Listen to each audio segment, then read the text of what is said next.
ሊቀበላቸው ከድንኳኑ ደጃፍ ተነስቶ ሮጠ፣ ወደ ምድርም ሰገደ ይላል። እስከ ቁጥር 2 ምን ይላል? አሁን ሶስት ሰዎች እግዚአብሔር ተገለጸለት አለ። ሶስት ሰዎችም አየ ይላል።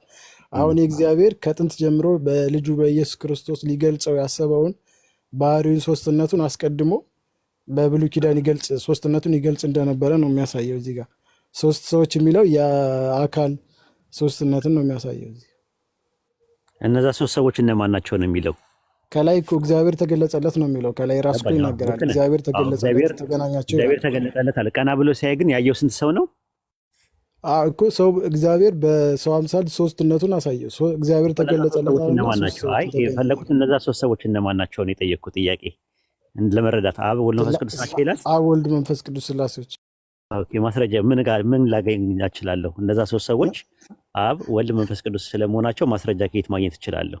ከላይ እኮ እያልን ነው እግዚአብሔር ተገለጸለት እያልኩ ነው። እግዚአብሔር ተገልጧል። አዎ ግን በሶስት ሰዎች ነው የተገለጠው። እነዛ ሶስት ሰዎች ግን አብ ወልድ መንፈስ ቅዱስ ስለመሆናቸው ምንድነው መረጃዬ? ማለት ኤፍሬም አይሆንም መቼ መረጃዬ። ስለዚህ ማን ነው መረጃዬ? አብ ወልድ መንፈስ ቅዱስ መሆኑ አብ ወልድ መንፈስ ቅዱስ መሆኑ እግዚአብሔር መጀመሪያ ዕብራውያን ምዕራፍ 1 ላይ እግዚአብሔር ከጥንት ጀምሮ ለአባቶቻችን በብዙ ምሳሌ ተናገራቸው፣ ነገር ግን መጨረሻ ወራሽ ባደረገው በልጁ ተናገረን ይላል። ከዛ መጨረሻ ላይ በልጁ ተናገረን ወልድ መሆኑ ማቴዎስ 28 ላይ ስታይ ሲጠመቅ እሱ ቴክስቹዋል አፕሮች ስፈልግ ነው የምትመጣው። ግን ዘፍጥረት 18 ላይ አውዱ ላይ እነዛ ሶስት ሰዎች አብ ወልድ መንፈስ ቅዱስ ናቸው የሚለው አውደ ንባቡ ላይ የቱ ጋር ነው ያለው? ይህን እኮ አልኩ መጀመሪያ ለአባቶቻችን በብዙ ዕብራውያን ምዕራፍ 1 ላይ ስታይ በብዙ ምሳሌ ታያቸው ይላል። እግዚአብሔር በብዙ ምሳሌ ተናገራቸው ታያቸው ካለ በኋላ መጨረሻ ወራሽ ባደረገው በልጁ ግን አስረዳን ይላል። ዕብራውያን አንዳንድ ላይ ፍጻሜውን ምንድን ነው በወንጌል በልጁ መናገሩ ተናገረ በልጁ። ነገር ግን ከጥንት ጀምሮ በልዩ ምሳሌ በተለያየ ምሳሌ ሲያስረዳ ነበር እግዚአብሔር ማለት ነው። ዕብራውያን አንድ ላይ ያለው ጥቅስ ኦሪት ዘፍጥረት 18 1ን የሚፈታ ነገር አላገኘንበትም፣ የሚያፍታታም አላገኘንበትም። አይደለም ምንድን ነው መጀመሪያ እያልኩ ያለሁት ምንድን ነው በብሉይ ኪዳን የነበረው ምሳሌ ነው። እግዚአብሔር በተለያየ ምሳሌ ራሱን እየገለጸ ነበረ። ለምሳሌ ኦሪት ዘፍጥረት ሰዎች አሁን የጠየቁት ጥያቄ ስፔሲፊካሊ ኤፍሬምዬ እነዛ ሶስት ሰዎቹ አውደ ንባቡ ላይ አብ ወልድ መንፈስ ቅዱስ ናቸው ወይም ደግሞ ቴክስቹዋል በሆነ አፕሮች ላይ አዲስ ኪዳን ላይ ስትመጣ እነዛ ሶስት ሰዎች አብ ወልድ መንፈስ ቅዱስ ናቸው የሚል ማስረጃ አለ ወይ ነው ጥያቄው እኮ። እሱን እኮ በአዲስ ኪዳን ነው የምታውቀው። አሁን ከዛ ላይ እግዚአብሔር እነዛ ሶስቱ ሰዎች አዲስ ኪዳን ላይ አብ ወልድ መንፈስ ቅዱስ ናቸው የሚል ማስረጃ ይኖር ይሆን እኮ? እሱ እኮ ነው የምልህ መጀመሪያ እግዚአብሔር በብሉይ ኪዳን በግልጽ ሳይሆን የታየው እግዚአብሔር በምሳሌ ነው፣ በተለያየ ምሳሌ ሶስቱ ሰዎች ነው። እኔ አሁን ለምሳሌ ዘፍጥረት 18 16 ላይ ይኸው ሰዎቹ ከዚያ ተነስተው ወደ ሰዶም አቀኑ፣ አብርሃምም ሊሸኛቸው አብሯቸው ሄደ። ወዴት ሄዱ ሰዎቹ? ከአብርሃም ቤት የነበሩ ሰዎች ወዴት ሄዱ ይላል። አሁን ማንነታቸው አዎ ዘፍጥረት 18 22 ላይ ሰዎቹም ከዚያ ፊታቸውን አቀኑ ወደ ሰዶም ሄዱ፣ አብርሃም ግን በአምላክ ፊት ገና ቆሞ ነበር አለ። ከዛ ዘፍጥረት 19 1 ላይ ሁለቱ መላእክት በመሸ ጊዜ ወደ ሰዶም ገቡ አለ። ስንቱ መላእክት? እሱ ሌላ ነው። እሱ ሌላ ታሪክ እዛው ላይ ነው ያለው አውደ ንባቡ ላይ። ከዛ በኋላ ሁለቱም ሰዎች አለ ዘፍጥረት 19 10 ላይ ሁለቱም ሰዎች እጃቸውን ዘርግተው ሎጥን ወደ ቤቱ አትግባ አሉት ይላል። ሁለቱም ሰዎች ይላል። ሁለቱም ሰዎች የተባሉት እነማን ናቸው? እሱ የሎጥ ታሪክ ነው። እሱ ሌላ ታሪክ ነው። አንድ ላይ እኮ ነው ያለው። ከየት ሄደው ወዴት ነው የሄዱት? ከየት ተነስተው ነው ወዴት የሄዱት ሰዎቹ? እሱ ወደ ሰዶም እና ወደ ገሞራ ነው። አይደለም እኮ አይደለም። በደንብ ይኸው ኤፍሬምዬ ዘፍጥረት 18 16 ላይ ተመልከተው። ሰዎቹ ከዚያ ተነስተው ወደ ሰዶም አቀኑ አለ። 22 ላይ ደግሞ ወደ ሰዶም ሄዱ አለ። ከዛ በመሸ ጊዜ ደግሞ ወደ ሰዶም ገቡ አለ። እና ደግሞ ይሄ እንደዚህ ነው። መጀመሪያ የዚህ በተጨማሪ ደግሞ ወደ ዘፍጥረት ምዕራፍ 1 ላይ መጀመሪያ ዘፍጥረት ሲጀምር 18ን እንጨርሳ መጀመሪያ እኮ ኤፍሬምዬ።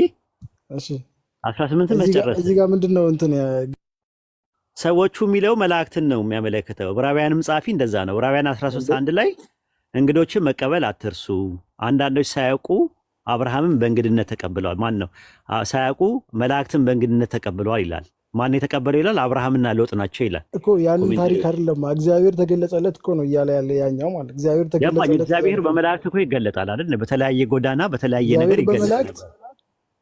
እግዚአብሔር በጻድቁ እንደተገለጠው እኮ ይደል? በዳዊት ሁላ እኮ ተገልጧል እግዚአብሔር። እግዚአብሔር በጻድቁ በበረከት መገለጽና እግዚአብሔር ተገለጸለትና አይደለም። እግዚአብሔር መልአክ መገለጥ ማለት ተገለጸለት ይለያያል። ማኒፌስቴሽን ነው እኮ መገለጥ፣ መታየት ማለት አይደለም አይደል እንዴ? ማኒፌስቴሽን ነው መገለጥ ማለት ራሱ። ለምሳሌ ሰውም ለደሊላ የልቡን ይገልጥላት ነበር ይላል። ምን ማለት ነው? ያሳውቃት ነበር ማለት ነው። የሆነ ልብ የሆነ ኦርጋኒክ ማተር አይደለም እኮ የሚገልጥላት፣ ያሳውቃት ነበር ነው። ልብ ውስጥ ያስቀመጠውን ነገር ያሳውቃት ነበረ። ዘፍጥረት 18:1 ላይ እንደዛ ነው። ማኒፌስቴሽን እንደዛ ነው። ቴዎፋኒ በሚባለው ማኒፌስቴሽን ማለት ነው። እግዚአብሔር በመላኩ አይገለጽም፣ መላኩን ይልካል እንጂ እግዚአብሔር በመላኩ አይገለጽም። እግዚአብሔር ይገለጻል እኮ ማለት እኮ ይታወቃል ማለት ነው እንጂ ሌላ ነገር ይታያል ማለት አይደለም እኮ። እግዚአብሔርን ያየው አንድስ እንኳን የለም እኮ። ከዛ ጋር ግን ምንድን ነው የሚለው?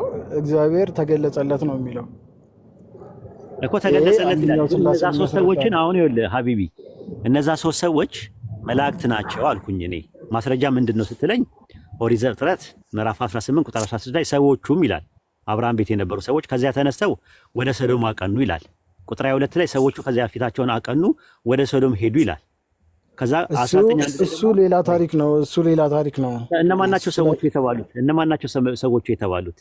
እነሱ መላእክት ናቸው። ሶስት እያለ ከዛ ደግሞ እንደገና ሁለት ሰዎቹ ይላል። ሰዎቹ ማጋ የነበሩት ናቸው ሰዎቹ። ከዚያ ፊታቸውን አቀኑ። ከማን ነው ያቀኑት?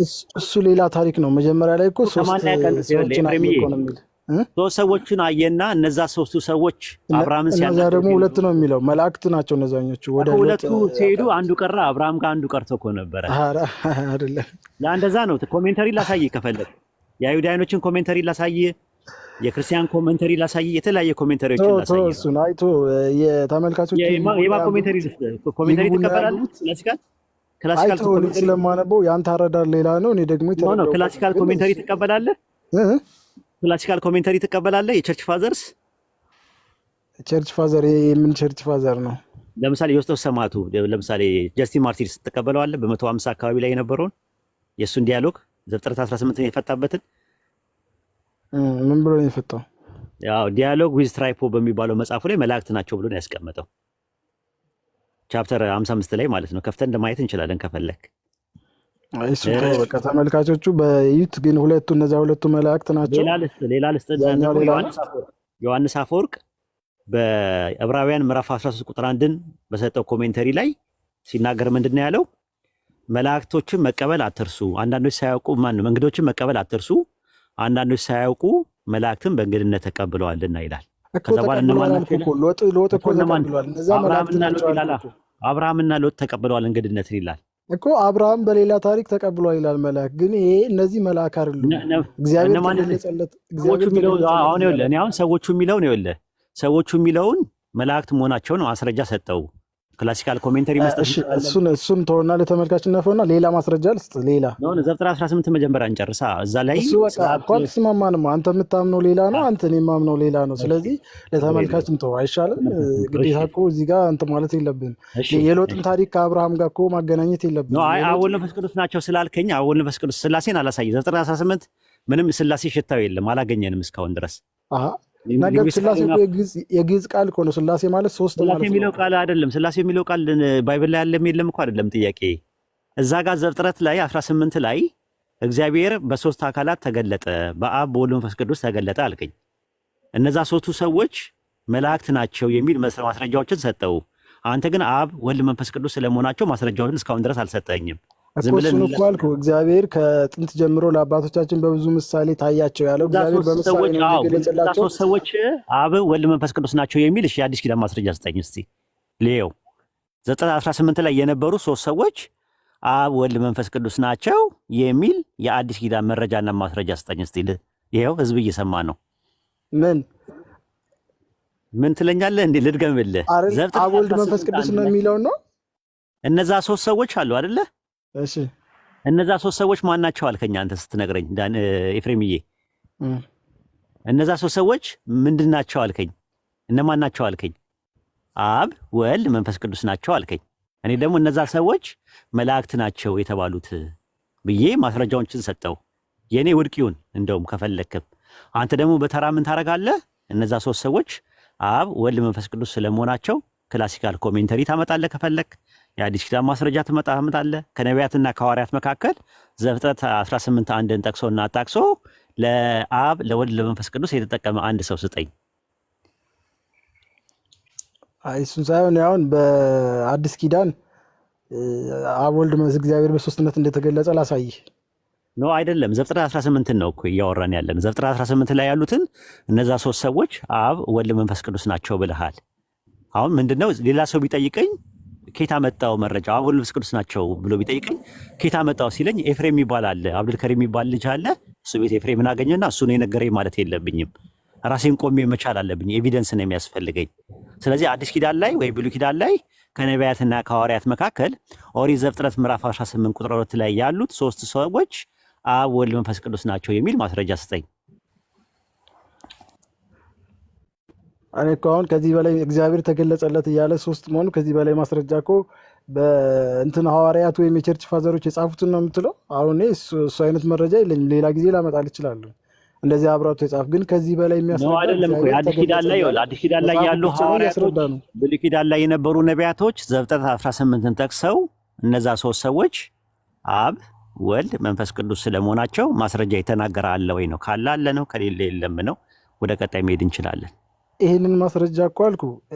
ልጁ ራሱ ኢየሱስ ክርስቶስ በልጁ ተገለጸልን ነው እኮ የምልህ። በአዲስ ኪዳን ይህ ተገለጸ። እግዚአብሔር በተለያየ ምሳሌ ሲያሳይ የነበረውን መጨረሻ ላይ በልጁ ተገለጸ። በአዲስ ኪዳን ላይ ስማቸው አብ ወልድ መንፈስ ቅዱስ ነው። አየን እግዚአብሔር በልጁ ተገለጠ የሚል አለ አዲስ ኪዳን ላይ ይኖር ይሆን? እስቲ ጥቅስ ስጠኝ።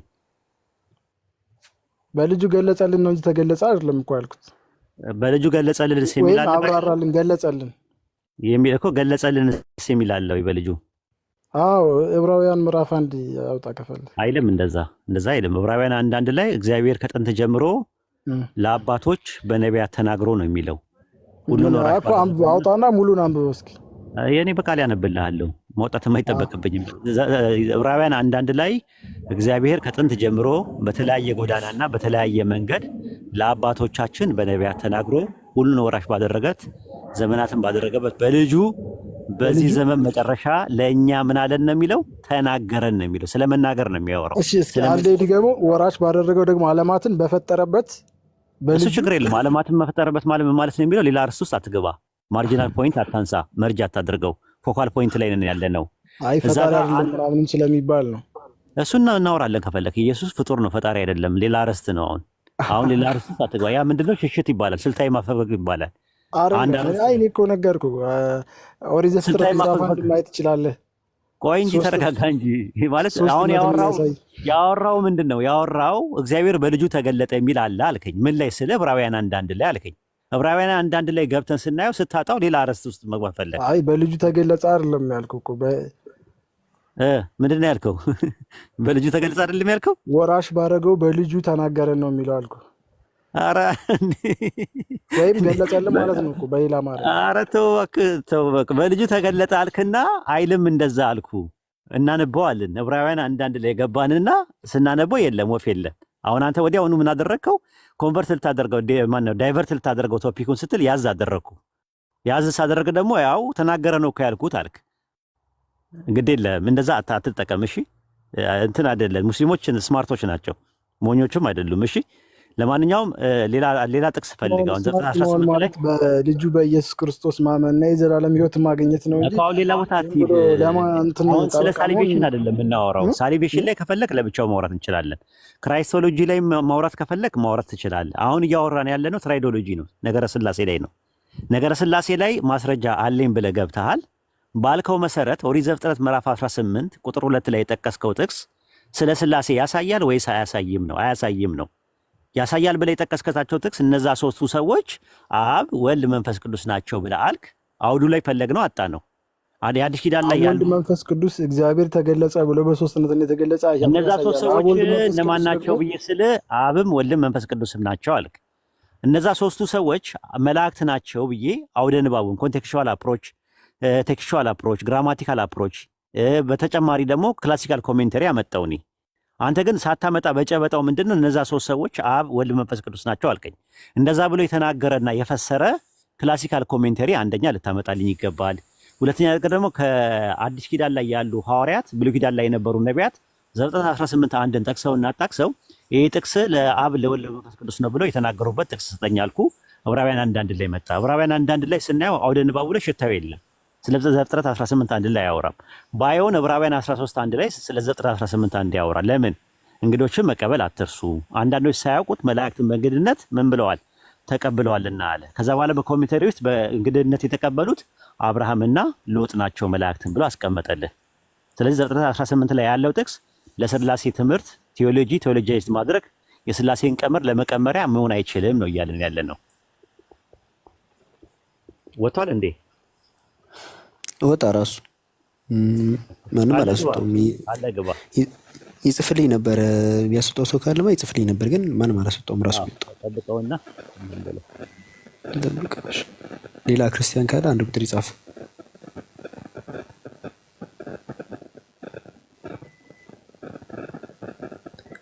ሌላ ክርስቲያን ካለ አንድ ቁጥር ይጻፍ። ገስት ላኩና አንድ ቁጥር ጻፉ። ሚኪን አስገባው። ሚኪ ከስራ አንዳንድ እያሳየ ነው። ኦኬ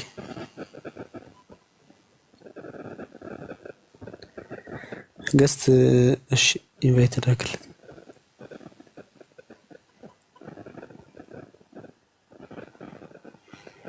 እሺ ገስት ላኪ ነገር ኢንቫይት መላካችሁ። እሺ ገስት ጋቢርን አስገባው።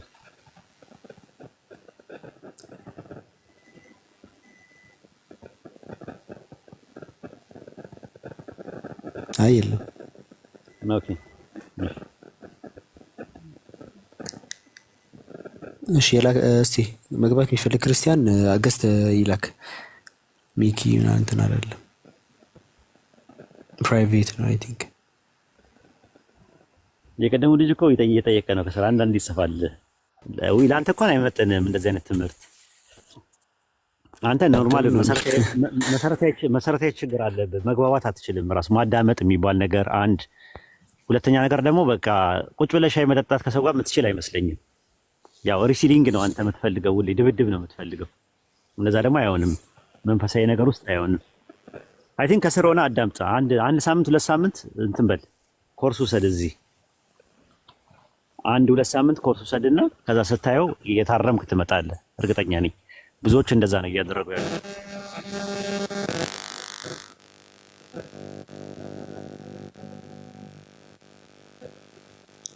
መንገደኛ ምናምን የሚለካት ገብተዋል። ይሰማል።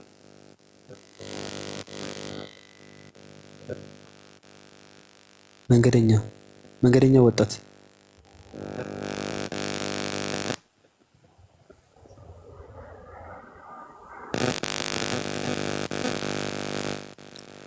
ስላሴ አማንያን ክርስቲያኖች በስላሴ የምታምኑ አንድ ቁጥር ጻፉ።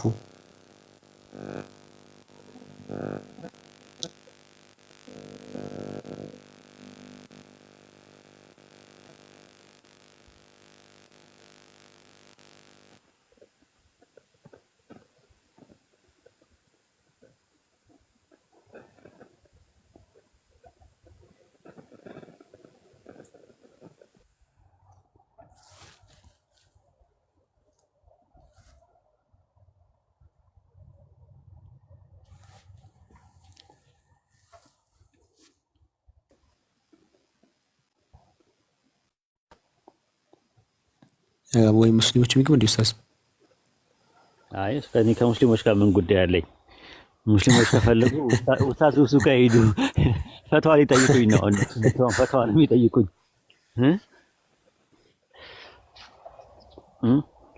ፈትዋ መጥተው እንዳይጠይቁ ሙስሊሞች። አሁን እንደዚህ ስንወያይ ሲያዩን አሊም መስላቸዋለሁና ፈትዋ መጥተው ይጠይቃሉ አንዳንዶቹ ማለት ነው። በቁም ነገር የሚገርምህ ከተፋታው 2 ዓመቴ ነው ምናምን ይላሉ። አረ ሩጫዬን ብታይ። ሰላም ነው። ሰላም ነው ሚኪ? እግዚአብሔር ይመስገን አለሁ። ማሻአላህ። አይ ቲንክ ከመሀል ነው የተቀላቀልኳችሁ። ላስት ታይም የማቴዎስ 3 ጌታችን ሲጠመቅ የነበረውን ስላሴን ያሳያል ወይ በሚለው ቶፒክ ነው ዛሬ የተወሰነ መሀል ላይ ነው የሰማችሁ። ኤፍሬም ከሚባለው ዘፍጥረት 18 ነው ስናወራ የነበረው። ዘፍጥረት 18 ላይ አብርሃም መላእክትን ነው የሚገልጸው። ብዙ አያከራክርም። በኦርቶዶክስ ብዙ ጊዜ የአብርሃሙ ስላሴ ተብሎ ይጠራል። ግን እግዚአብሔር እንደቆመ ሁለቱ ወደ ሰዶም እንደሄዱ ስለሚገልጽ መላእክት ነው የሚለውን የሰጠውን ኤክስፕላኔሽን እቀበላለሁ። ስለዚህ እሱ ለስላሴ ነው የሚለውን ትምህርት ዘፍጥረት 18 ላይ ስለ ስላሴ ምንም አያወራም። አዎ በተደጋጋሚ አይቼዋለሁ። መጽሐፍ ቅዱስን እንደሚያነብሰው ከአብርሃም ጋር የቆመው አንዱ ቆሞ ሁለቱ እንደሄዱ ይገልጻል።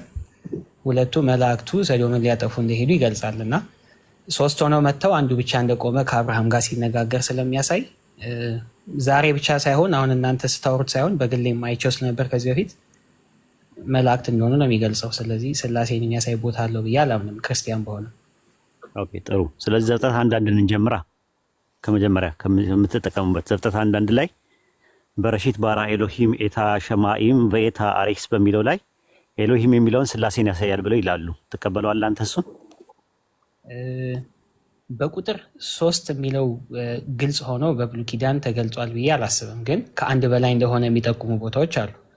ዘፍጥረት 1:1ን 3 አካላትን የሚጠቁም ነገር አለው። ዘፍጥረት 1:1 ላይ ያለው ጥቅስ 3ን አላልኩም።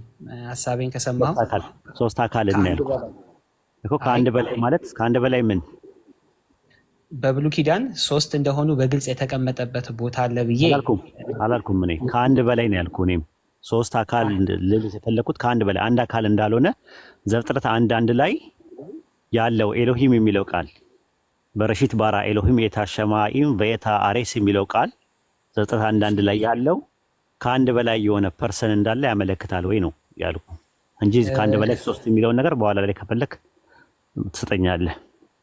ችግር የለም። በአማርኛው የሰው ልጅ በመልካችን እንደ ምሳሌያችን እንፍጠር የሚለው አንዳንድ እንጨርስና ከዛ ወደ ሌላው እንሄዳለን። ምክንያቱም የስላሴ አስተማሪያቸውን በኦርቶዶክስ፣ በካቶሊክ፣ በፕሮቴስታንትም ጭምር ዘፍጥረት 1:1 ላይ ያለው ኤሎሂም የሚለው ቃል ስላሴን ያሳያል፣ ከአንድ በላይ የሆነ ፐርሰንን ያሳያል ብሎ የሚሞግቱበት ነው። እሱ ላይ የለም ብለህ አስረግጠልኝና 1:26 ላይ እንገባለን።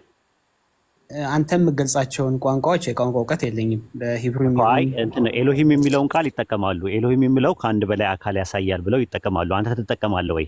የምትጠቀም ከሆነ እጠቀማለሁ፣ ማትጠቀም ከሆነ አልጠቀምም በልና ወደ ቀጣይ እንሄዳለን። አማርኛውን እግዚአብሔር የሚለውን ነው የምጠቀመው። የግዕዝ ቃል ነው። እግዚአብሔር አብ ወልድ መንፈስ ቅዱስ የሚለውን ያስቀመጡት በአማርኛው ላይ በመጀመሪያ እግዚአብሔር ሰማይና ምድርን ፈጠረ ይላልና ምን የሚለው እስቲ አልገባኝም። እግዚአብሔር የሚለው ምን ያሳያል? እግዚአብሔር የግዕዝ ቃል ነው። እሺ እግዚአብሔር የሚል አብ ወልድ መንፈስ ቅዱስ የሚል የግዕዝ ፍቺን ያለው ቃሉ እና በአማርኛው እንሂድና የትኛው መዝገበ ቃላት ላይ ነው እኮ እግዚአብሔር የሚለው የሁለት ቃላት ውቅር ነው። እግዚና ብሔር የሚለው የሁለት ቃላት ነው። እግዚ የሚለው ቃል አይደል? ቆይ ማነው ስምህ? ወጣ እንዴ? ሚኪ ይባላል። ሚኪዬ እግዚ ማለት በግዕዝ ጌታ ማለት ነው። የነበረውን ጄኔቲክ ፎርም ስታደርገው ወደ አይ ይቀየራል። ገብተዋል? እግዚ ልክ ለምሳሌ ፍትሐ ብሔር ፍትህ ስትልና ፍትሐ ብሔር ግዕዝ ምታ ከሆነ ፍትህ የነበረውን ወደ ሳድስ የነበረውን ስትቀይረው ማለት ነው። ወደ ሀ ግዕዝ ስታደርገው ግዕዝ የምትችል ከሆነ ማለት ነው። እግዚ የነበረው እግዚአ ነው የሚሆነው። ብሔር አለ፣ የብሔር ጌታ ማለት ነው ትርጉሙ እግዚአብሔር ማለት። እግዚአብሔር ማለት እግዚ ካልክ በኋላ እግዚ ማለት ጌታ ማለት ነው። አብ ማለት አባት ማለት ልክ ነህ። ግን እግዚ ካልክ በኋላ ካልክ በኋላ አ የምትለዋ ነገር በእ ውስጥ ያለች ነገር ነው። ጄኔቲክ ፎርም ስታረጋት ነው የሚቀረ ማን ነው? ብ ነው። ብና ሄር የሚቀረ ሄር ምን ማለት ነው ያልከኝ? የመጨረሻው ሶስተኛው አብ ወልድ መንፈስ ቅዱስ ተብለን ነው። ሄር ማለት ምን ማለት ነው ያልከኝ? የመጨረሻው ሄር አንተ እንደፈታኸው ለብቻው ነጣጥዬ ለማየት ሊከብደኝ ይችላል። ግን አብ ወልድ መንፈስ ቅዱስ በሚል እግዚአብሔር የሚለው በጥቅሉ ስላሴን የሚያሳይ ስም እንደሆነ አያሳይም ነው የምልህ። ሊንጉስቲካሊ አያሳይም ነው የምልህ። እግዚአብሔር ማለት የቋንቋ ልዩነት ስለሆነ የቤት ስራ አድርጎ ሌሎችም እዚህ የሚከታተሉ ሳይሆን ኖርማል። ለምን አይ እንደዛ ሳይሆን አሁን ለምሳሌ አለቃ ወልድ ኪዳኔ መዝገበ ቃላት ላይ ልክ አሌፍ የሚለው የመጀመሪያው ላይ እግዚአብሔር የሚለውን ሲፈቱት እግዚና ብሔር ከሚሉ ከሁለት ቃላት የተዋቀረ ነው። የ1980 አዲስ ትርጉም የሚባለውም የማስታወሻ መጨረሻ ላይ እግዚአብሔር የሚለውን ሲፈታው እግዚአብሔር ማለት የሁለት ቃላት ውቅር ነው ብሎ ነው ያስቀመጠው። ሄር ደግሞ ማለት ደግሞ ቸር ማለት እንጂ ትርጉሙ መንፈስ ቅዱስ ማለት አይደለም። ለምሳሌ መዝሙረ ዳዊት ምዕራፍ 136 ቁጥር 1 ላይ ግናዩ ለእግዚአብሔር እስመ ኄር እስመ ለዓለም ምሕረቱ ይላል። እግዚአብሔርን ቸር ነውና አመስግኑት ምሕረቱ ለዘላለም ነውና ይላል። ቸር ለሚለው የገባው የግዕዝ ቃል ሄር ነው። ሄር ማለት ቸር ማለት እንጂ መንፈስ ቅዱስ ማለት አይደለም። ስለዚህ እግዚአብሔር የሚለው ሶስቱን አካላት አብን፣ ወልድን፣ መንፈስ ቅዱስን ያሳያል ብለህ ያልክበትን ማስረጃውንም አልሰጠኝም፣ እየጠበቅኩ ነው። ችግር የለ። አንተ በፈለክ መልኩ ነው እየሄድክ ያለሁት። ዘፍጥረት አንድ በኤቪደንስ ነው የምናወራው። አሁን ምን መሰለህ ለተናገርከው ነገር ማስረጃ ፈልጋለሁ። ቀላል ነው። ተመልሼ እመጣለሁ አንተ ጋር። የመጀመሪያ አይደለም። ባለፈው ማቴዎስ 3ን ስትወያዩም ስከታተል ነበርና የመጀመሪያ አይደለም። ተመልሼ ስመጣ ካገኘሁኝ ሪፈር ያደረኩትን አሳይሃለሁ። አሁን ሳናግርህ መረጃ እጄ ላይ ኖሮ ሳይሆን ከመጽሐፍ ቅዱስ ውጪ ፊቴ ላይ እጄ ላይ ያስቀመጥኩት ነገር የለም።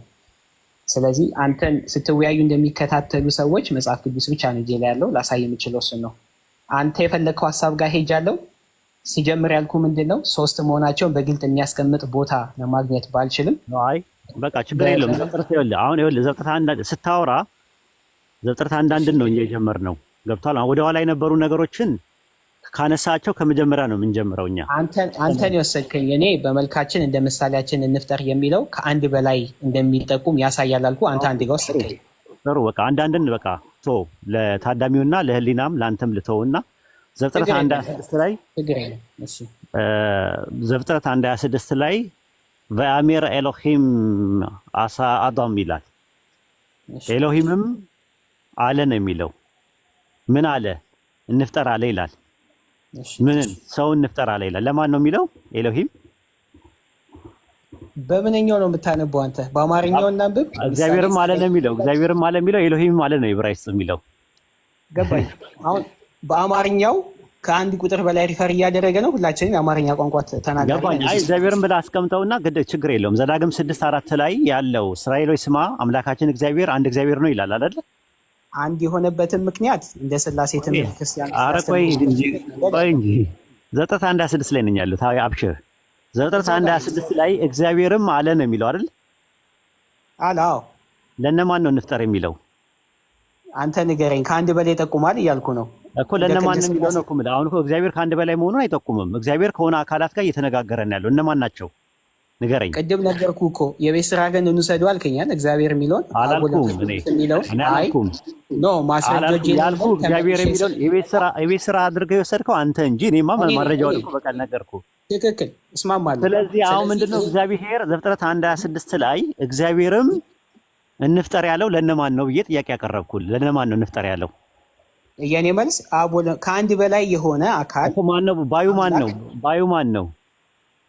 እንደኔማ ከሰጠኸኝ አብ ወልድ መንፈስ ቅዱስን ያሳያል እያልኩ ስለሆነ አብ ወልድ መንፈስ ቅዱስ የሆነው አንድ እግዚአብሔር አለ ብለኛል። ያ አንድ እግዚአብሔር ለነማን ነው እንፍጠር ያለው ነው ጥያቄው።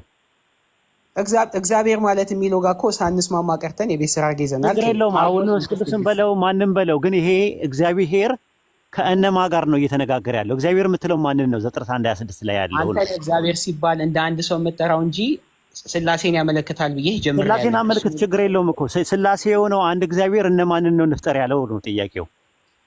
በመካከላቸው አብ ወልድ መንፈስ ቅዱስ ሲያወሩ በመልካችን እንደ ምሳሌያችን እንፍጠር አለ ነው። አሁን ለምሳሌ እንብላ ብዬ ብናገር እኔ እንብላ ብለው እኔ ተናጋሪ ነኝ። ፈርስት ፐርሰን ነኝ ያለሁት። ፈርስት ፐርሰን ሰከንድ ፐርሰን ያለውን ዲያሎግ እያደረገ ነው ያለው። ምክንያቱም ኢምፐራቲቭ ፎርም ነው እየተጠቀመ ያለው። ሌታስ ሜክ ነው የሚለው አይደለ? እንፍጠር ነው የሚለው። ስለዚህ ኢምፐራቲቭ ፎርም ነው ራሱ፣ ትእዛዛዊ ግስ ነው ራሱ። ስለዚህ እንፍጠር እያለ የሚያናግረው እነማንን ነው ነው ጥያቄው ያልኩ። በመካከላቸው የነገርኩ እኮ ነው። የፈጣሪነት ስልጣን አይደለም። ተናጋሪው ማን ነው? ለነማን ነው የሚናገረው ብዬ ነበር የጠየቅኩ የነበረው ሚኪዬ። አሁን በዚህ ሰዓት ይኸውልህ ወልድ አልልህም ወይ አብ አልልህም ወይ መንፈስ ቅዱስ፣ ግን አንድ ሀሳብ ውስጥ አብ ወይ አብ እንደዚህ ያለ ወልድ እንደዚህ ያለ መንፈስ ቅዱስ እንደዚህ ያለ በሚል ቃል በግልጽ ስላልተቀመጠ እግዚአብሔር የሚለውን ቃል አብ ወልድ መንፈስ ቅዱስ የሚለውን የቤት ስራ አድርጌ ልውሰድ ስላልኩ ደግመህ ይሄን ከጠየቀኝ በመካከላቸው ያለ ኮንቨርሴሽን ነው። አብ ሊሆን ይችላል ያለው ወልድ ይሆናል። ቅድም የጠቀስከው ዕብራውያን 1 ላይ ዓለማትን በልጅ የፈጠረበት ይላል። ለምሳሌ በጥቅሉ ስናየው ዓለማትን የፈጠረው ኢየሱስ ነው ክርስቶስ ነው በሚል ሀሳብ ከመጣን በመካከላቸው የነበረ ኮንቨርሴሽን ነው ብዬ ልሰጥ ነው የምችለው። ይሄንን ማለት ነው። አንድነታቸው በምንነት ሶስትነታቸው በማንነት ተብለን የተማርነው እንደ ክርስቲያንና ልክ አንተን አንድ የሰው ዘር እንዳለ ሁሉ አንተ ስም ማን ነው ብልህ አንተ የራስ የሆነ ማንነት አለ። እኔ ሚኪ ይባላለሁ። በዛ አይነት መልኩ ነው የተማርነው። እዚህ ጋር የሚገልጸው እሱ ነው። ግን ያንተን ሀሳብ ልስማ አላቋርጥ። እሺ አይ ችግር የለውም። እንፍጠር ያለው እነማንን ነው ብዬ ላልኩ ነገር መልስ አልሰጠኝም ራሱ። እኔ መልስ ነበር የምፈልገው የነበረው። እንፍጠር ያለው እነማንን ነው ብዬ ነው የጠየኩት። ዘፍጥረት 1:26 ላይ ምንድን ነው የሚለው? በዩሜር ኤሎሂም ናሐሴ አዳም ይላል። ምንድን ነው አዳም ማለት ሰው ማለት ነው በዕብራይስጥ። ኤሎሂም እየተናገረ ነው ያለው እና ከነማን ጋር ነው እየተነጋገረ የሚለውን ለኢንፎርሜሽን ያክል መጽሐፈ ኩፋሌ ምዕራፍ 4 ቁጥር 4 ላይ መጽሐፈ ኩፋሌ ተቀበላለህ? እሺ ጁብሊ ተቀበላለህ? ኢንፎርሜሽን ነው ማለት ከ66 ገባኝ። ግን ጁብሊ ተቀበላለሁ። ያው ለምሳሌ ጁብሊ የሙት ባህር ጥቅል ውስጥ የተገኙ መጽሐፍ ውስጥ ዴድ ሲ ስክሮልስ ውስጥ የተገኘው ጁብሊ በእንግሊዝኛ ጁብሊ ሲጠቀሱ ሰማለሁ፣ ግን ስላላነበብኩት ዴድ ሲ ስክሮልስ ከተገኙ መጽሐፍቶች መካከል አንደኛው ጁብሊ ይባላል። በኢትዮጵያ እንፍጠርለት። እንግሊዝኛው ላይ ስታንብቡ ምን ይላል? እሺ ቀይረው 18 The Lord God said, it is not good for man to be alone. I will make a companion for him who corresponds to him. I will make ነው የሚለው we will make ነው የሚለው የኪንግ ጄምስ ላንብብልህ። ሁለተኛው ትርጉም ላይ I will make a companion ይላል። እንግሊዝኞቹ በአጠቃላይ እንደዛ ነው የሚሉት። የያዝከው አማርኛ ላይ ምንድን ነው የሚለው? we will make ነው የሚለው አይደለ? እንፍጠር ነው የሚለው አይደለ? ያ ሰው ብቻውን ዘንድ መልካም አይደለም፣ እንፍጠርለት ይላል። በቃ ስለዚህ እንፍጠር ነው ልፍጠር ነው የሚለው የትኛውን ነው ያለው? እንፍጠርለት። ልፍጠር የሚለው እንግሊዝኛው በእንግሊዝኛው አይ ምንድነው የሚለው? አሁን አንብቤልህ ነበር። I will make ነው የሚለው I will make ነው ልፍጠር ነው የሚለው አይደል? yes ስለዚህ ልፍጠር ነው እንፍጠር ነው የትኛው ነው ትክክሉ? ከአንድ በላይ ለምሳሌ ዓለማትን በልጁ የፈጠረበት ስለሚል ነው ልፍጠር ነው የሚለው ልፍጠር ነው የሚለው ትክክለኛው የትኛው ነው? ሙሴ ሲዘግብ የትኛውን ነው የዘገበው? ልፍጠር የሚለውን ነው ወይስ እንፍጠር የሚለውን ነው የዘገበው? እንግዲህ በአማርኛው እንፍጠርለት ይላል፣ በእንግሊዝኛው ልፍጠር ይላል። ልፍጠር የትኛው ነው ትክክል? አንዱን የሚያስችል እንፍጠርለት የሚለውን ልውሰድ። ልፍጠር የሚለውስ በአማርኛው ልፍጠር የሚል የትኛው ጋር? እንግሊዝኛው ላይ ስታነበው ልፍጠር ነው የሚለው። በእንግሊዝኛው ዘፍጥረት 2:18 ላይ አሁን ስታነበው የነበረው አንብቤዋለሁ። በአማርኛው ነው በእንግሊዝኛው የምጠይቀኝ እኮ የትኛውን ነው እኔ መቀበል የምፈልገው? አሁን ለምሳሌ የትኛውን ልቀበል? ከሁለት አንዱ ሁለቱም ትክክል ነው። ለምሳሌ መጀመሪያው ላይ እኮ እግዚአብሔር አምላክ አለ ይላል አይደል? እኮ ኪንግ ጄምስ ቨርሽን ባይብል ላይ ያነበብከው አይደል አንተ? ገብቶኛል። እዚሁ ጋር ሐሳብ ልሰጥ ስለፈለኩ ነው። እግዚአብሔርም አለ ይላል። ምን አለስ? ሰው ብቻውን መልካም አይደለም፣ የሚመች ረዳት ምን ልበለት አለ። በአማርኛ እንፍጠርለት፣ በእንግሊዝኛው አይ ዊል ሜክ ይላል። አይ ሲንጉላር። ከአማርኛውና ከእንግሊዝኛው ማን ነው የሚቀድመው? ከያዝከው ኪንግ ጄምስ ቨርሽን ባይብል እና ከአማርኛው የትኛው ነው የሚቀድመው? ኪንግ ጄምሱ ይቀድማል፣ ግን ሲተረጎም በ5 ቋንቋ ተተርጉሟል። ከግዕዙ ነው ወደ አማርኛ የመጣው። ስለዚህ ከግዕዙ እንፍጠርለት የሚለውን ይዞ ከመጣ ግዕዙም እንግሊዝኛውም እንግዲህ ግዕዙ ከየት ነው የተተረጎመው? ግዕዙ የብሉይ ኪዳኑ ከዕብራዊ፣ አዲስ ኪዳን ደግሞ ከግሪክ። ዕብራይስጡ ምን ይለዋል? ልፍጠር ነው የሚለው ወይስ እንፍጠር ነው የሚለው? የለኝም እጄ ላይ ለምን ታሳሸኛለህ? እናውጣውና ቋንቋውም ክህሎቱ የለኝም። እሱ ነው እኮ የምልህ። ስለዚህ በቃ አጥና ማለት ነው። ይሄ አንተ ደግሞ ታበዛዋለህ። እናሳይህ የለኝም ትላለህ። ኖ አሳየኝ እኮ ችግር የለም። ግን ምንም ብትለኝ አሁን እዚህ ጋር ወይ ሂብሪው ወይ ደግሞ ግሪክ የሚችል ሰው አስገብተህ ስፒሮስን ታውቀዋለህ? አስገባው ከፈለክ። እሱም እንደዛ ነው የሚልህ። አይ አላውቀውም። አይ ምሳሌ ነው የምልህ። እና ሰላም የምትባል አለች። ሰላም በሂብሪው ትችላለች ቋንቋ፣ ስፒሮስ ግሪከኛ ይችላል። አስገብታቸው ይሄን ይላል የሚል መልስ የሚሰጡን ከሆነ ቋንቋውን ስለሚሹት የተቀበልን እንሄዳለን። ግን ምንም ብትለኝ ይቀበልሃለሁ። አላውቀውም ቋንቋውን ማለት ነው። አማርኛ፣ እንግሊዝኛ ይገባል። ልፍጠር ሳይሆን የሚለው ንፍጠር ሳይሆን ልፍጠር ነው የሚለው እንትን ላይ የዕብራይስጡ ኦሪት ዘፍጥረት 2:18 ላይ ልብ አድርግ።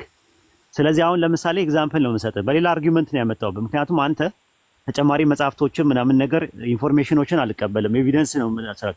አንደኛ ነገሥት ምዕራፍ 12 ቁጥር 9 ላይ ያወጣው ሚኪዬ። እኔም ልወስድ የምፈልግ ጋር ወስድሃለሁ፣ ግን ችግር የለውም። አንተ ያልከኝን እየተከተልኩ ነው ያለው። ይሄኛውን ላብራራልህ ነው። ዘፍጥረት 1:26 እና 2:18 ላብራራልህ ነው፣ ሌላ ቦታ አይደለም። የቱ ጋር ሂድ ላብራራልህ ነው። አንደኛ ነገሥት ምዕራፍ 12 ቁጥር 9 ላይ። እሺ አንደኛ ነገሥት ምዕራፍ 12 ቁጥር 9 ላይ። እሺ 12 ቁጥር 9 ካርስ አልወጣም። አንድ ነጥብ ላይ ብቻ ነው የማወራው፣ እንዲገባህ ነው። አንተ ይዛለሁ ነጥብ፣ ችግር የለም። ቁጥር 9 ላንብበው።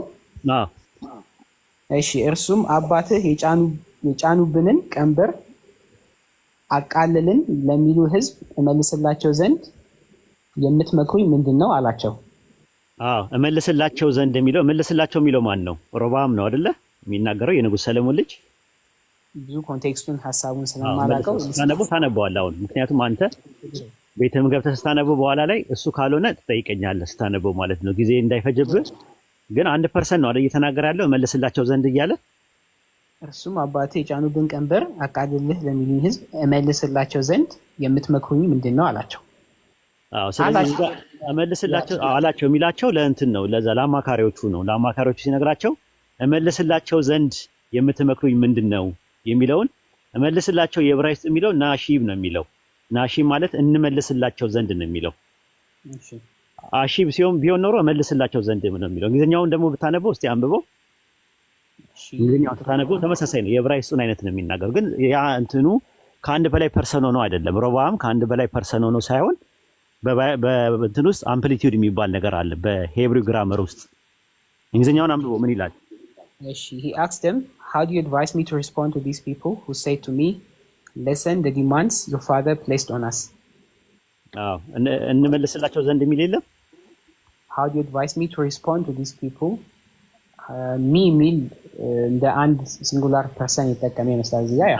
ኤንአይቪ ይሆናል እንደዛ የሚለው። የእንግሊዝኛ እንትኖችን እጄ ላይ አሁን የለም እንግሊዝኛ።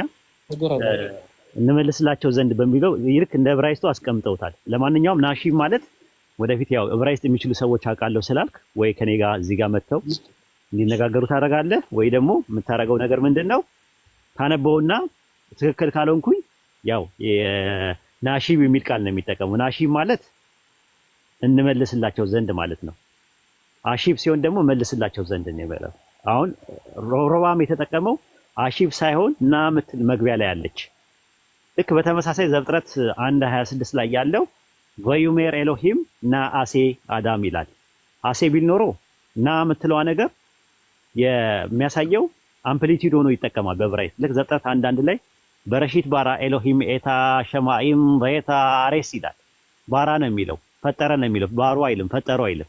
ስለዚህ ሲንጉላር ቨርብ ይመጣና ከዛ ሰብስታንቲፉ ሲጠቀም ምን ያደርጋል? ኤሎሂም የሚል ቃል ይመጣል። ኤሎሂም ማለት የኤሎሃ ብዙ ቁጥር ሆኖ ነው የመጣው። ያ ማለት አምፕሊቲዩድን ነው የሚያሳየው። ለምሳሌ ዘጸአት 7:1 ላይ ሙሴን በፈርዖን ላይ አምላክ አድርገዋለሁ ይለዋል። አምላክ ለሚለው የዕብራይስጥ ቃል የሚጠቀመው ምንድነው? ኤሎሂም ነው፣ አማልክት ማለት ነው ትርጉሙ። ግን ሙሴ ምንድነው? አንድም ሶስትም አይደለም፣ ትሪኒቲን አያሳይም፣ ከአንድ በላይ ፐርሰንም መሆኑን አያሳይም። ስለዚህ ወደ ግሪክ ሰብስቲዩት ሲያመጡት ያንን ቋንቋውን ቴዎስ በሚል ያስቀምጡታል። ልክ ዘፍጥረት 1:1 ላይ ቴዎስ ይሉታል። ብዙ አካላትን የሚያሳይ ሲሆን ደግሞ ምን ያደርጋለሁ? ቴዎይ ይላሉታል። ቴዎይ ማለት አማልክት ማለት ነው። ኤሎሂም የሚለው ቃል ግን ለሁለት ነገር የምትጠቀምበታለህ። አንደኛ ለአምፕሊቲዩድ ትጠቀምበታለህ፣ አንደኛ ደግሞ ለመልቲቲዩድ ለግነትም ለብዜትም ትጠቀምበታለህ። ለማንኛውም ለዛሬ አይበቃንም ሚኪዬ? አንድ ጥያቄ ልጠይቅህና ልውጣልህ። እኔ አገባቤ የማቴዎስ 3 ልጠይቅህ ነበረ። እነዚህ አንተ ወሰድኩት ካኔ ኩልህ እንጂ ሀሳብ ሆነኝ የገባው ያለም። ግን አንድ ዘና ያረገኝ ኮሜንት ነበረ። ሐሙድ ካማል እንግሊሽ ሲያወራ አዋቂ የሚመስለው ነገርስ ብሎ ፎግሯል። እና ለማንኛውም አዝናንተኛ ነው ከማለው ማለት ጠፋኝ። እኔኑ ነው በእንግሊዝኛ ሳነብልህ እንግሊዝኛ ሲያነብ አዋቂ የሚመስለው ነገርስ ለምን ኮሜንት ተከታተላለህ? ኮሜንት ላይ እኮ ያሉ ሰዎች ዲስሪስፔክት ሊያደርጉ ይችላሉ። አትከታተላለህ። በእኔ በእንትን ነው ምንድነው በቅንነት ፈታ አድርጎኛል ነው ያልኩህ። እኔ ኮሜንት አሁን ለምሳሌ አላይም። ለመሰለም ማላየው የተለያየ ገበያው ላይ የሚገቡ ሰዎች የተለያዩ ሰዎች ናቸው ያሉት። አታውቃቸውም በማን ስምንት እንደሚሉ ዝም ብለው አላህን የማይፈሩ ሰዎችም ሊኖሩ ይችላሉ። ዝም ብለው የሚጎናተሉ ሰዎች ሊኖሩ ይችላሉ። በስድብ ሰው ማስተካከል የሚችሉ የሚመስላቸው ሰዎች አሉ። እንደዛ ስላሉ ከሰው አንተ ከላይ ያለው ጋር አብዱልከሪም ሲመጣ ከአብዱልከሪም ጋር ተነጋግረህ ተመራርቀህ በግንባር ለግንባር ተሳስመህ በሰላም መለያየት ነው የሚያስፈልገው። ጉንተላ ምናምን አያስፈልግም። ለምን ጊዜን ታቃጥላለህ? ትምህርት ብትማርበት ብታነብበት እኮ ታተርፋለህ። ከነዚህ አይነት ሰው ጋር ትራች ከሆኑ ሰዎች ጋር አታሳልፍ። እሺ ችግር የለም። አንድ ጥያቄ ጠይቅና ለሌሎች ድል ውስጥ ማቴዎስ 3 ባለፈው ስትነጋገሩ ሲጠመቅ አብ ወልድ መንፈስ ቅዱስን ያሳያል ወይ የሚል ጥያቄ ጠይቀ ነበርና ሀሳብ ሆኖ የገባሁት እሱን ልጠይቅ ነው። ኖርማሊ ነው እንደዛ አይደለም ያልኩት ሚኪዬ፣ አላዳመጥኝም ማለት ያሳያል ማለት ነው። አይ ቲንክ ከተሳሳትኩ ስላሴ ማለት ሶስቱ አካላት አንድ መለኮትን ይቋደሳሉ ለሚለው ትምህርት መሆን ይችላል ወይ ነው። ምክንያቱም ኢየሱስ ሲጠመቅ ምክንያት አለው። አንደኛ የትንቢት ፍጻሜ ነው። ኢሳይያስ 42:1 ላይ ደግፌ ያዝኩት ባሪያዬ፣ ነፍሴ ደስ የተሰኘበት ምርጤ፣ መንፈሴን በእርሱ ላይ ያኖራለሁ አለ። ስለማን ነው የሚያወራው? ስለ ኢየሱስ አይ ቲንክ ስለ ኢየሱስ ባሪያዬ ብሎ ነው ያለው። መንፈሱን ሲያስቀምጥ ባሪያዬ ብሎ ያስቀመጠው ማቴዎስ ምዕራፍ 12 ቁጥር 18 ላይ ደግፌ ያስኩት ባሪያዬ ደግፌ ያስኩት ብላቴናዬ ነው የሚለው፣ ልጄ ነው የሚለው አይተው ከሆነ አይደል? ትክክል። ባሪያዬ የሚለው ነው ልጄ የሆነው ወይስ ልጄ ማለት ባሪያ ማለት ነው ትርጉሙ? ግን ያው በስጋ በመጣበት ወራት የተሰጠውን ስራ ባሪያ ቢል ያው እንደ ክርስቲያን ትምህርት ነው። አይ እንትን ነው ከኢሳይያስ 42:1 ላይ የማቴዎስ ጸሐፊ ማቴዎስ ወንጌል 12:17 ላይ ሲጠቅስ ልጄ ብሎ ሲያስቀምጠው የኢሳይያስ ጸሐፊ ልጄ ብሎ ነው ያስቀምጠው ባሪያዬ ብሎ ነው ያስቀምጠው? አይ ዶንት ኖ ቦታው ጋር ከወሰድከኝ ገብቼ ሊሆንና ኢሳይያስ 42:1 ላይ ኢሳይያስ 42:1 ላይ ደግፌ ያስኩት ባሪያዬ ይላል አይደል? እሺ። ከዛ የማቴዎስ ጸሐፊ ግን ከኢሳይያስ 42:1 ላይ ጠቅሶ ምኔ ብሎ ነው ያስቀመጠው? ማቴዎስ ስንት ላይ? ማቴዎስ 12:17 ላይ። እሺ እኔው ግን ልጠይቅህ ጥያቄውን አንድ ጥያቄን አልጨረስኩትም እመልሳለሁ። እሱ ላይ ስለ ስላሴ አያሳይም ነው ብዬ የምልህ እንደማያሳይ እያስረዳው ነው። እሺ ቀጥልሽ። ሐሳብ አብ ወልድ መንፈስ ቅዱስ የተጠመቀ ያለው ኢየሱስ አለ። በርግብ አምሳል መንፈስ ቅዱስ ወረደ ይላል። ከሰማይ ደግሞ የምወደው ልጄ እሱ ነው የሚል ድምፅ መጣ ይላልና ዮሐንስ ወንጌል ምዕራፍ 1 ላይ መጥምቁ ዮሐንስ ሲናገር ያስቀመጠው ቃል አለ። አንተ ላስት ታይም ስትናገር የሰማሁት ቦታ አለ which is ትክክል። አይ ቲንክ ምዕራፍ 10 ሐዋርያት ሥራ መሰለኝ በኃይል በመንፈስ ቅዱስ ቀባው የሚለውን ሐሳብ አንስታል። ከዛም ተጨማሪ ግን እንትና ማነው መጥምቁ ዮሐንስ የተናገረው ነገር አለ። ምን ይላል? ምዕራፍ 1 ቁጥር 29 ላይ በነገው ዮሐንስ ኢየሱስን ወደ እርሱ ሲመጣ አይቶ እንዲህ አለ፣ እነሆ የዓለምን ኃጢአት የሚያስወግድ የእግዚአብሔር በግ፣ አንድ ሰው ከኔ በኋላ ይመጣል ከኔም በፊት ነበረና ይላል። እቺን አስምርባት። ከኔም በፊት ነበረና የሚለውን ሐሳብ ምን እንደሆነ ልጠይቅ ፈልጋለሁ። ከዛ ከኔ ይልቅ የከበረ ሆኗል ብዬ ስለ እርሱ ያልኩት ይህ ነው፣ እኔም አላውቀውም ነበር፣ ዳሩ ግን ለእስራኤል ይገለጽ ዘንድ ስለዚህ በውሃ እያጠመቅኩ እኔ መጣሁ። ዮሐንስ እንዲህ ብሎ መሰከረ፣ መንፈስ ከሰማይ እንደ ርግብ ሆኖ ሲወርድ አየሁ፣ በእርሱም ላይ ኖረ። እኔም አላውቀውም ነበር፣ ዳሩ ግን በውሃ አጠምቅ የላከኝ እርሱ መንፈስ ሲወርድበትና ሲኖርበት የምታየው በመንፈስ ቅዱስ የሚያጠምቅ እርሱ ነው አለኝ ይላል። እኔም አይቼዋለሁ፣ እርሱም የእግዚአብሔር ልጅ እንደሆነ መስክሬአለሁ ይላል። የዮሐንስ ምስክርነት ላይ እዚህ ላይ ለእስራኤል ሕዝብ ይገለጽ ዘንድ በውሃ አጠምቅ የላከኝ መንፈስ ቅዱስ መንፈስ የሚወርድበት እሱ መሲሁ እንደሆነ እንደገለጸለትና መጠመቅ ብቻ ሲሆን በመንፈስ ቅዱስ እንደሚያጠምቅ ቃል ነግሮታልና ይህንን ያመለክታል። ቀባው ሲል አሁን የሰጠውንም ሐሳብ። ስለዚህ አብ ወልድ መንፈስ ቅዱስን ማን ብለን ነው የምታስባቸው? ማለት እንዳንተ አረዳድ ማቴዎስ 28ም ላይ በአብ ወልድ መንፈስ ቅዱስ አጥምቁ ሲል አንተ እንዴት ነው የምትረዳው? ኦኬ ጥሩ ጥያቄ ነው ጠየቅ። የመጀመሪያውን ልመልስልህ። አንድ ሰው ከኔ በፊት ነበረ ከኔ በኋላ የሚል ነገር አለው አይደል? ያ ዘፍጥረት 41 51 እስከ 52 ላይ የዮሴፍ የመጀመሪያ ልጁ ምናሴ ይባላል አይደል? ያ የሁለተኛው ሰው ልጁ ስሙ ማን ይባላል? ኤፍሬም ይባላል አይደል? ያ ዘፍጥረት 48 20 ላይ ኤፍሬም ከምናሴ በፊት ነበረ ይላል ግሪክ ሰብቱጀንት ላይ። እንዴት ሊኖር ቻለ? ኤፍሬም ሁለተኛ ልጅ ከሆነ ኤፍሬም ከምናሴ በፊት ነበረ የሚለው ምን ታደርገዋለህ? ምን ማለት ነው? ቋንቋ አጠቃቀም ነው ብዬ ሊያዘው። ግን ከአብርሃም በፊት እኔ ነበርኩ ያለውን ክርስቶስንም በሱ ነው የምትረዳው። አንድ 29 ጨርሳ 1:30 ጨርስ። ዮሐንስ ወንጌል 1:30 ላይ ያለውን መጀመሪያ ጨርስና ከዛ በኋላ ከፈለክ ዮሐንስ ወንጌል 8:58 ከአብርሃም በፊት የሚለውን እንረዳዋለን። መጀመሪያ ግን እዛ ላይ ዮሐንስ ወንጌል ምዕራፍ 1 ቁጥር 30 እና 31 ላይ አንድ ሰው ነው የሚለው፣ የሚያወራው ስለ ሰው ነው። ሰው ነው ያለው፣ አነር ነው የሚለው። ዮሐንስ ወንጌል አንድ ሰው ከኔ በኋላ ይመጣል ከኔ በፊት ነበረ የሚለውን አነር ነው የሚለው። ወንድ ልጅ ማለት ወንድ ሰው ማለት ነው አነር በግሪክ። ስለዚህ ያ ወንድ ሰው ፕሪኤግዚስተንስ በፕሪ ሂማን ስቴት ደረጃ ነበረ የሚለው ነገር የደረጃን ስለመኖር ነው እንጂ የሚያወራው ሰው የሚባል ነገር ከማፀን በፊት ሰው የሚባል ነገር ሰው ራሱ አይኖርም። ዘፍጥረት 41 51 እና 52 ላይ የመጀመሪያ ልጁ የበኩር ልጁ ምናሴ ሆኖ ሳለ ሁለተኛው ደግሞ ኤፍሬም ሆኖ ሳለ ነገር ግን ዘፍጥረት 48 20 ላይ ኤፍሬም ከምናሴ በፊት ነበረ ብሎ ግሪክ ሰብቱጀንት ላይ ሲያስቀምጥ ኤፍሬም በህልውና ደረጃ እና በእድሜ ቀድሞት ነበረ ወይስ በክብር ነበረ ነው ለማለት የተፈለገው? ያው ከሱ ኋላ ስለመጣ በክብር የሚለውን ይጠቁማል ብዬ አስባለሁ። ያ ለዛ ነው ከኔ ይልቅ ሊከብር ይገባዋል አለ ዮሐንስ ሲናገር። ስለዚህ ኢየሱስ በክብር መጥምቁ ዮሐንስን ይበልጠዋል። ቢያንስ ያኛው ፕሮፌት ብቻ ነው፣ የኛው ደግሞ ረሱልም ነብይም ጭምር ነው፣ መሳያም ጭምር ነው። የኛው ግን መሳያ አልነበረም። ስለዚህ በክብር በዲግኒቲ ሜታፊዚካሊ ይለያያሉ ማለት ነው። ስለ ኦንቶሎጂ አይደለም የሚያወራው። እሱ ተመልሶልኛል። በመንፈስ ቅዱስ የሚያጠምቅ እርሱ ነው አለኝ የእግዚአብሔር ልጅ እንደሆነ የሚለውን እንዴት ተረዳዋል? ኢየሱስ ክርስቶስ ያጠምቃል፣ በመንፈስ ቅዱስ ያጠምቃል። አዎ ይናገራል። ምን ማለት ነው በመንፈስ ቅዱስ ማጥመቅ? ያጠምቃል፣ በመንፈስ ቅዱስ ያጠምቃል ማለት መንፈስ ቅዱስ ይፈሳል ማለት ነው። የሐዋርያት ሥራ ምዕራፍ 2 ላይ ከአብ ዘንድ ተቀብሎ አፈሰሰው ይል የለ? ያ ምንን ያፈሰሰው? መንፈስ ቅዱስን። ሐዋርያት ሥራ ስንት ላይ?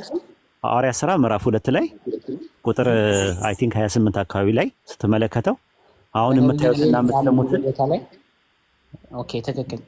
አዎ አፈሰሰው ይላል። ያፈሰሰው ማን ነው? ከአብ ዘንድ ተቀብሎ ይላል። ከማን ነው ተቀብሎ ያፈሰሰው? ከአብ ዘንድ። አዎ ስልጣን ሰጠውታል። ስልጣን ሁሉ በሰማይና በምድር ለኔ ተሰጠኝ። ማቴዎስ 28:18 ላይ ስልጣን ሁሉ በሰማይና በምድር ለኔ ተሰጠኝ ባለው መሰረት መንፈስ ቅዱስን ከአብ ተቀብሎ አፈሰሰው ይላል። ስለዚህ በስልጣን በተሰጠው ስልጣን መሰረት አድርጓል ያንን ነገር ማለት ነው። ከዛ አንፃር ነው። አይበቃም? ይበቃኛል። ብዙ አልያዘ። ቴንክ ዩ። ፎሎ አርገኝና አይ ቲንክ አድርጌያለሁ። ላይቭ ስትገባ ይቼን ላይቭ ስገባ እንማማራለን እንደዚህ ማለት ነው። እና ጥያቄዎችንም ሰፋ አድርጋቸው። አንዳንድ ነገሮችም እንደዚህ እኛ ማናቃቸው ነገሮች ይኖራሉ። ምክንያቱም ሁሉ ጊዜ እንደምትመለከተው የሰው አይምሮ ስሉጥ ነው። ማናቃቸው ብዙ ነገሮች አሉ። አሁን እንዲህ ስታየን ምናቅ ልንመስል እንችላለን። ግን አንዳንድ ማናቃቸው ነገሮች ደግሞ ከሰዎች እንማራለን፣ በውይይት እንማማራለን ማለት ነው። ለመማማር ብለን ነው እኛ እዚህ ላይ የተቀመጥነው።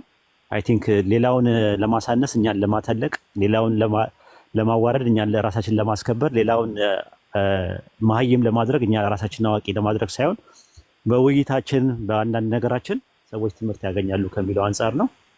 እናመሰግናለን። ሚኪዬ አብዱል ከሪም አለ። በርቱ። ቴንክ ዩ በጣም አለኛ ኡስታዝ። በቃ እኔ ልውጣ። ውጭ ወጥቼ በጣም ብርዱ እጄን ራሱ እንደው ሪስፔክት ስላለኝ ለዚህ ልጅ ሪስፔክት ስላለኝ ብዬ ነው እንጂ አልቆይም ነበረ።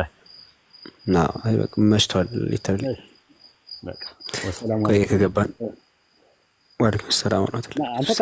አንተ መቀጠል ትችላለህ። ኖ እኔ አንተን እየጠበቅኩኝ እኮ ነው። እንትን 3 ሰዓት ላይ ስለገባን አሁን ደግሞ 7 ሰዓት ይሞላል። ኦኬ እሺ በቃ እሺ። ደህና ደሩ። ጀዛኩሙላህ ኸይር ጀዛ። አላህ ጀዛከላህ ኸይር ኡስታዝ። አጀርን እዚያ ያስቀርብህ። ወሰላሙ አለይኩም። ወአለይኩም ሰላም ወራህመቱላህ። ጀዛከላህ ኡስታዝ። ኦኬ በቃ ነገ በተመሳሳይ ሰዓት እንገናኝ።